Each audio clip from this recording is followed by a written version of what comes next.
9 seconds apiece, or in between the two. So those numbers tell the story right there. Cortland scoring in bunches, especially here in the third quarter. They've scored 4 unanswered in the third, and Gettysburg hasn't scored since the first. Now the Bullets take possession, and boy, do they need to put one on the board here. Easy stick down. Great defense right there by Tom Burke. You saw him on that last face-off start that fast break off of the DeLuca draw. Oh, shoot. Lynch, it eventually gets to his stick after it was deflected a couple of times. Schneidman presses out defensively. Cahill to his left, now his right, back to his left. Burke is draped all over him. Good defense by Burke, the D-midi. And if you look at this Cortland team, these guys are young. There's some talent on this field. Only freshmen and sophomores are getting it done. Saw that great pass by Greg Wright on the last Morgan goal, and guys like Mulvaney, only a freshman, Wright a freshman, DeLuca a sophomore. Up top shot, save by Hippenbecker. I'm not sure if he saved that so much as the ball just hit him because he didn't even move. But Gettysburg will keep it. Dano Lynch settles things down, guarded by Schneidman. Lynch towards the cage. A high step move there, moves it along behind the net. Get stick. The officials say get stick as Lemon thunders away with a couple of checks on Brody. The officials, of course, mic'd here by CBS College Sports. You can hear them in the background all afternoon. Listen in to what the action is like down on the field. To the crease it goes. Saved by Hippenbecker. It was Brody in tight. Hippenbecker makes the save. You see Hippenbecker raising his hands for a goalie when you get a cushion of an 8-4 lead. A lot of times you play your best relaxed ball. We're seeing it right here in the eye box. Hippenbecker. What a save. That was a good opportunity there for Gettysburg. We're under a minute to go in the third quarter, a quarter that has been dominated by Cortland. Approaching 30 seconds here in the third quarter.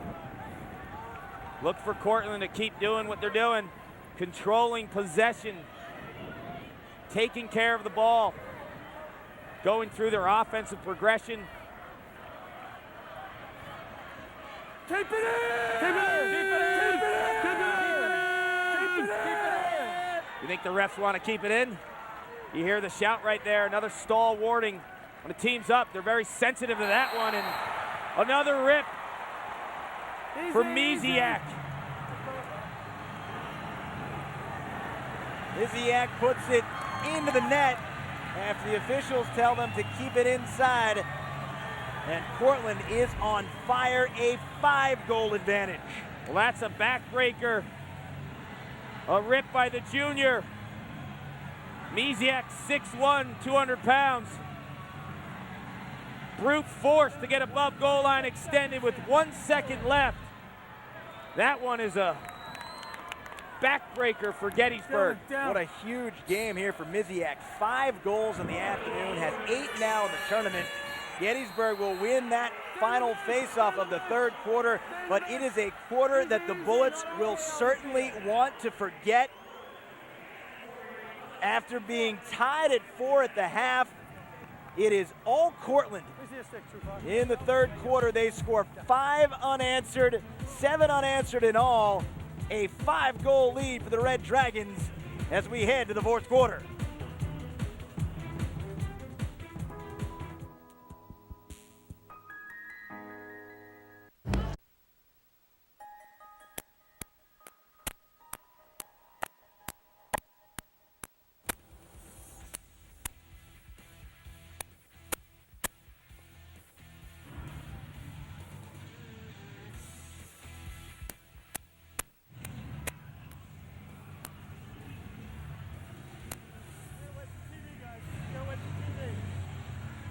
We look at the scoring by quarter. It started out with Gettysburg scoring 4 in the first. They haven't scored since.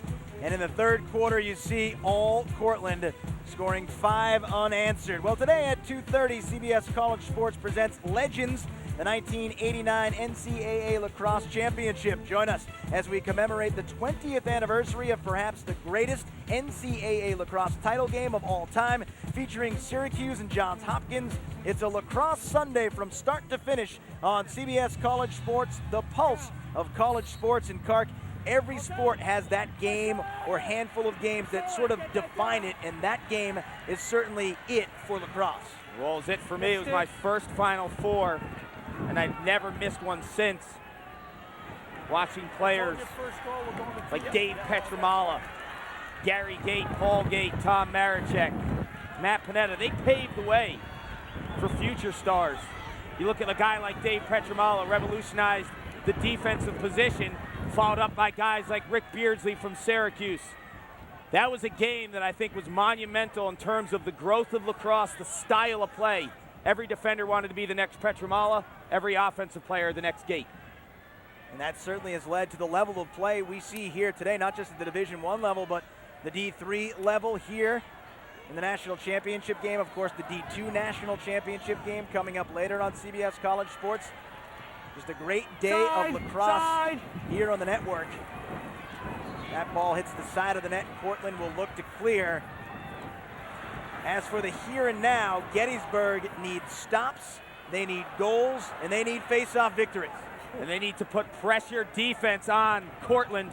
Go out, take some chances. You're down 5 right now. You need to gamble. A lot of shut-off defenses, I think, for Tommy Keogh.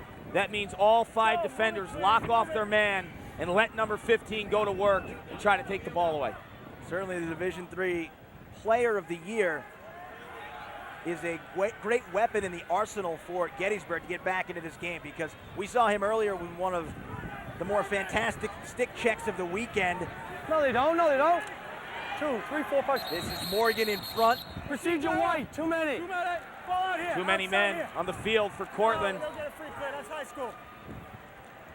Joey. We'll see Gettysburg try to clear the ball. Back up. But you have to gamble if you're Gettysburg right now. You don't want to hold anything back. Couple goals here in the early stages of the fourth quarter. Then you start chipping away. You get this game to 9-6 early on in this fourth quarter. Then you have yourself a ball game. And Gettysburg can score. They're not a team that is a ball control style team, so if they can start putting points on the board, up and down suits them just fine. Some big hitting by the Cortland defense, and Gettysburg can't get anywhere near the cage on that opportunity. Back up top it comes. Andrew Ryan. And he'll move it along. Gettysburg substitutes some offensive middies out onto the field. They need offense in a hurry in the fourth quarter of the Division III National Championship game from Gillette Stadium in Foxborough, Massachusetts. Brody by his defender to the cage. Good trail check, feet in front. Shot is tipped away by Hippenbecker. It's loose behind the net. The ball's right there. Easy, man, get up slowly. Cortland once again successful clearing the ball. I think they've had a huge advantage in that department here today. Led by guys like Tom Burke, the defensive midfielder. Been calling his name quite a bit today. Clearing ground balls, starting fast breaks. Nice. I'm liking this. It does seem like Burke is always around the ball. Short stick D. Mitty Jr. from Massapequa, New York. Yes, you do, Coach. Massapequa on Long Island, they call it Pequa. They've had some great players over the years in Nassau County. Good job. Some future stars, really impressed with their young players. Some of their youth coaches, guys like Jim Conan, has some future stars in Nassau County that will go on to great pastures in the Division III, Division I ranks. That's a program that I think traditionally is up there on Mass Nassau County. Miziak feeds the crease, behind the back shot is saved by Firstman. Firstman comes out of the cage, he's using his speed, and he clears. Here comes Firstman, flag comes out. Freshman brings it all the way into the offensive zone, draws a penalty, makes a big save.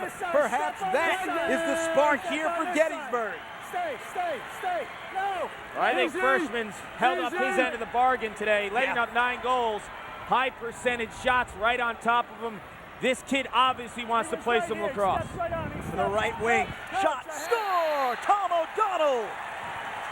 Deep on the right side. The drought is over for Gettysburg. And the Bullets draw within 4. Tom O'Donnell feeling the energy from their goalie. Freshman just rips it. Cortland 9, Gettysburg 5. Did you?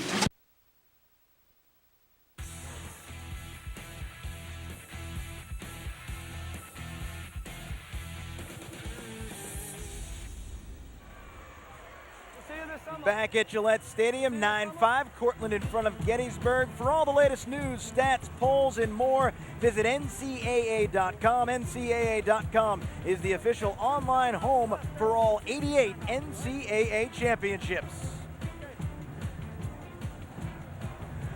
Big turnaround here for Gettysburg. They went 38 minutes and 27 seconds between goals. It started with Freshman's 11th save. He sparked the Bullets, and now they are back to within 4. But always looming is DeLuca at the face-off position. DeLuca faces off at about 70%. They just have to have one. He'll go nose-to-nose with Stanton. But an interesting move right here. DeLuca not taking this face-off. It's actually Justin Bettino. Gettysburg wins. Kind of a puzzling move. Maybe DeLuca isn't at full strength. He stays out of the field quite a bit.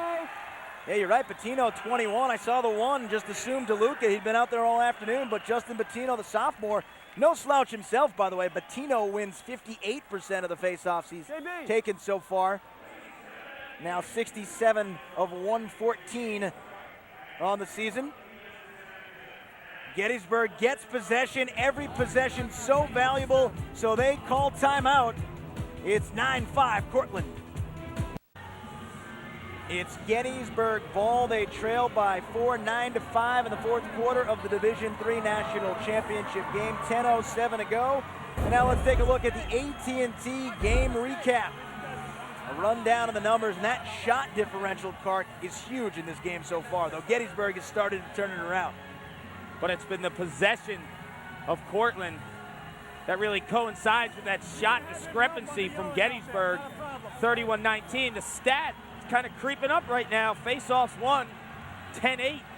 I thought that if Gettysburg can approach that 50% mark face-off-wise against DeLuca and Bettino, that two-headed monster from Cortland, they could be in this ballgame. And that's our AT&T game recap. Now, the reason why Bettino was taking that face-off, it was DeLuca who slashed Freshman, the goaltender, along the sidelines. So actually Gettysburg on the man advantage here. So that's why Bettino came into the game. Huge opportunity here for Gettysburg. They score about 27% of the time. And that's like a twofold. Behind the back shot, it's stopped. I'm not sure. It got to Hippenbecker. Good. Ball is loose. That's pops out towards the corner. It goes to Cortland. Well, I was in the middle of a thought right there. It was like a twofold gift for Gettysburg. You get the penalty against DeLuca, then you take him out of the game to win a faceoff. Would have been an outstanding opportunity to kind of capitalize on that man advantage. Cortland gets the ball bouncing their way. Nice play. Pucci thought he had it in his stick. He knocked it to the ground on the ride. The pass coming from Schneidman. Now Cortland finally able to clear. Pucci thought he picked that one clean. Ball loose along the end line. Out of bounds.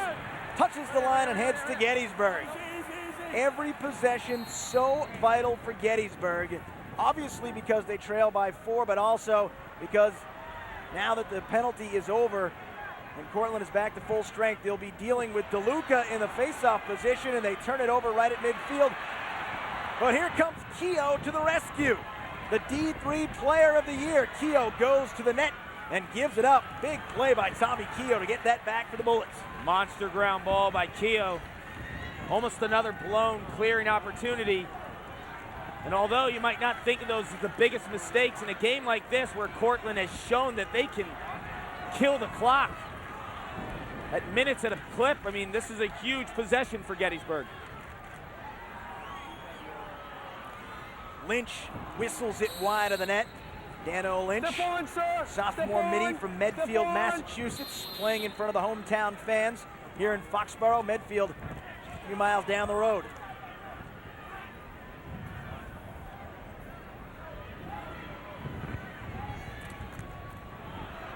On the crease, saved by Hippenbecker. May have caught part of the post, and a crease violation against Reichert.